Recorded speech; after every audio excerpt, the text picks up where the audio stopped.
Hello साथियों, नमस्कार। Lucknow double bench से आर्डर जारी हो चुका है। साथियों, सिंगल बेंच का स्टे आर्डर हट गया है, यानी उस पर रोक लगा दी गई है। लेकिन साथियों, सिंगल बेंच का जो मामला है उत्तर कुंजी वाला, वो अब भी चल रहा है और इसकी हियरिंग निश्चित डेट जो निर्धारित की गई है जुलाई में, उस डेट पर होगी। साथियों, मैं आपको न्यूज़ चैनल्स के माध्यम से इस बात की पुष्टि कराता हूं और साथ ही आपको जो आर्डर आया है कोर्ट का, उसको भी मैं दिखाता हूं। तो पहले चलिए न्यूज़ में देखते हैं। 69,000 सहायक शिक्षक भर्ती मामले में बड़ी खबर। हाई कोर्ट के डबल बेंच का आया आदेश। सिंगल बेंच के फैसले पर डबल बेंच ने लगाई रोक। शिक्षक भर्ती पर लगी रोक को डबल बेंच ने हटा दिया है। सिंगल बेंच के खिलाफ डबल बेंच में गई थी यूपी सरकार। तो साथियों, ये हेडलाइंस हैं। मैं आपको जो आर्डर आया है उसको भी मैं दिखाता हूँ। ये देखिए, रिजर्व्ड है स्पेशल अपील नंबर 154 ऑफ 2020। तो ये देखिए, अप्लेंट कौन है? Examination regulatory authority Allahabad and others, Rishabh Mishra and करके। साथियों, इसमें 2 केस और भी थे जो कि पीएनपी की तरफ से ही था। तो साथियों, ये आर्डर आ चुका है और ये 16 पेज का आर्डर है। साथियों, इसमें कहा गया है, इस आर्डर में कहा गया है कि आप चाहें तो, यानी सरकार चाहे तो अपनी भर्ती शुरू कर सकती है, लेकिन उसे सुप्रीम कोर्ट के आदेशों का पालन करना होगा। यानी 37,339 पदों को रिजर्व कर रखे रहना होगा।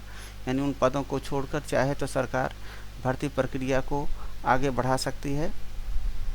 तो साथियों, ऐसे में सरकार क्या करती है अभी तो कुछ पता नहीं है। और साथियों, एक प्रकरण जो उत्तर कुंजी वाला है अब भी चल ही रहा है और यूजीसी की रिपोर्ट आने का इंतज़ार हो रहा है। अब ये रिपोर्ट जैसे ही आएगी, मान लिया नंबर बढ़ते भी हैं। साथियों, ये देखिए यहाँ 37,339 in other words 37,300 post of assistant teacher shall be keep vacant. ये देखिए, इसको कहा है कि इसको आप कीप करिए, रखिए, kept vacant. Other post can be field up. Other post को आप भर सकते हैं, लेकिन 37,339 पोस्ट को आपको रिजर्व करके रखना होगा।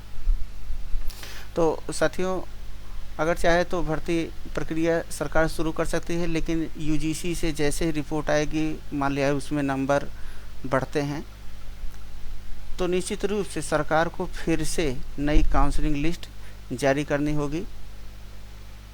तो ऐसे में मुझे नहीं लगता कि ये बहुत सही होगा कि प्रक्रिया चालू किया जाए, लेकिन जैसा भी है सरकार उचित समझेगी, करेगी। आप लोग देख ही रहे हैं, क्योंकि एक बार चयन हो जाने के बाद फिर दोबारा काउंसलिंग, पता नहीं किसी स्टूडेंट को दोबारा कहाँ अलॉट होता है या कैसे क्या होता है। तो ये तो आगे की बात है। अभी तक सरकार की तरफ से कोई वक्तव्य, कोई दिशा निर्देश नहीं आया है। फिलहाल जैसे ही कोई दिशा निर्देश या कोई नया न्यूज आता है तो मैं लेके आप लोगों के बीच उपस्थित होऊंगा। तब तक के लिए साथियों, नमस्कार। और साथियों, एक रिक्वेस्ट है कि प्लीज़, यदि आपको इस चैनल से कोई महत्वपूर्ण जानकारी या आपके लाभ के लिए कोई भी जानकारी मिले तो प्लीज़ मेरे चैनल को लाइक, सब्सक्राइब और शेयर ज़रूर करिएगा। बहुत बहुत धन्यवाद।